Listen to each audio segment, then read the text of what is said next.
धाराशिव 27 जून जिले के स्वास्थ्य उपकेंद्रों और प्राथमिक स्वास्थ्य केंद्रों में कार्यरत अंशकालीन महिला परिचारिकाओं की विभिन्न मांगें लंबित पड़ी हैं। इन मांगों के समाधान के लिए तत्काल चर्चा बैठक आयोजित कर न्यूनतम वेतन और लंबित प्रश्नों का समाधान किया जाए। यदि नहीं मांगी मानी गई तो 1 जुलाई से अनिश्चितकालीन काम बंद आंदोलन जारी करने की चेतावनी महाराष्ट्र राज्य जिला परिषद महिला परिचारिका महासंघ की ओर से जिलाधिकारी और जिला स्वास्थ्य अधिकारी को 27 जून को दिए गए आवेदन के माध्यम से दी गई हैं।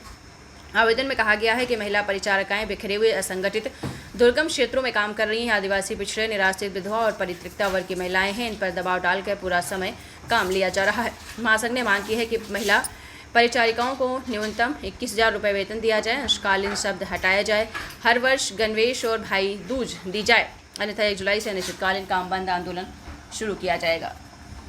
जिल्हा परिषदेने निवेदन दिलेलं आहे, काय मागण्या आहेत, कुठली संघटना आहे, तुमचं नाव आणि पद सांगा। महाराष्ट्र राज्य महिला परिचर महासंघ जिल्हा परिषदेच्या आम्ही महिला आहोत। अर्धवेळ स्त्री परिचर उपकेंद्रामध्ये आम्ही कार्यरत आहोत। 1966 सालापासून ते आज तागायत आम्हाला 20 रुपयापासून ते आज फक्त 100 रुपये देते हे शासन, म्हणजे केंद्र शासन आम्हाला फक्त 100 रुपये देते आणि राज्य शासन आम्हाला फक्त 2900 रुपये देते।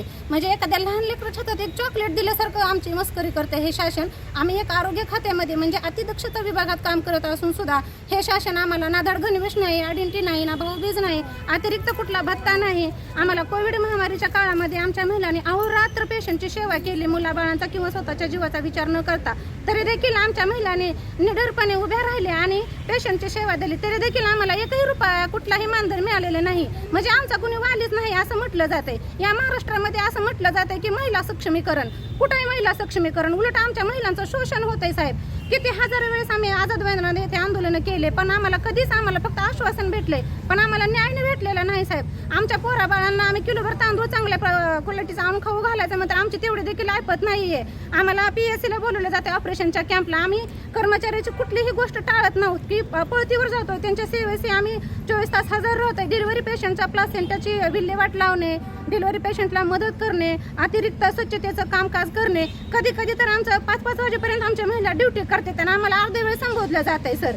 मग आम्हाला एवढंच म्हणायचं आहे की शासनाने आम्हाला न्याय द्यावा। जसं की आता शेतामध्ये काम करणारी महिला दिवसाला 500-600 रुपये कमवते आणि आम्ही 100 रुपयावर आमच्या मुलांचा निर्वाह कसा करायचा। तर शासनाला माझी एवढीच कळकळीची विनंती आहे की सर आम्हाला किमान कायद्याप्रमाणे तरी आम्हाला वेतन द्यावं आणि आमचं जे काही अंशकालीन नाव आहे त्याच्यामध्ये बदल करावा आणि आपल्या महाराष्ट्रातल्या महिलांना योग्य तो न्याय देऊन आमच्या जो काही आमचं आंदोलन होत आहे 1 तारखेपासून मंगळवारपासून, तर त्याला आम्हाला विजय ह्या वेळेस तर निदान सरकारने देणे गरजेचं आहे सर। 1966 ते आज तागायत 2025 तर विचार करावा सर। मी अधिक बोलण्याचा अर्थ नाही, कारण बोलायला गेलं तसं डोळ्यातून अश्रू आमच्या टपकतात, कारण असं अशा आहेत अंगणवाडी कर्मचारी आहेत सर, त्यांनी तुमच्या बहिणी आहेत, आम्ही पण तुमच्या बहिणीच आहोत, पण सर समान हक्क समान कायद्याप्रमाणे आम्हाला तुम्ही सगळ्या बरोबर समान हक्क द्यावा, एवढीच आमच्या कळकळीची आमच्या या महाराष्ट्रातल्या बहिणींची विनंती आहे।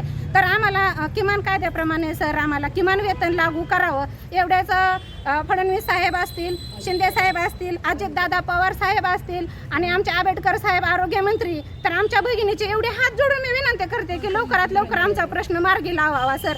खूप अति झाले साहेब, आम्हाला असह्य गोष्टी होईल। बऱ्याच महिला BP, शुगर, बऱ्याच मानसिक आजाराखाली सर गेलेले आहेत।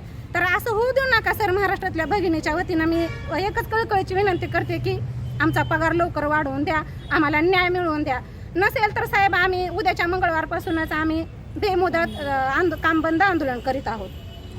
हमारी यूनियन हमारी ताकत, हमारी यूनियन हमारी ताकत, हम सब एक है, हम सब एक है। किमान वेतन मिळालेच पाहिजे, किमान वेतन मिळालेच पाहिजे, दरवर्षी गणवेश भाऊबीज मिळालीच पाहिजे, दरवर्षी गणवेश भाऊबीज मिळालीच पाहिजे।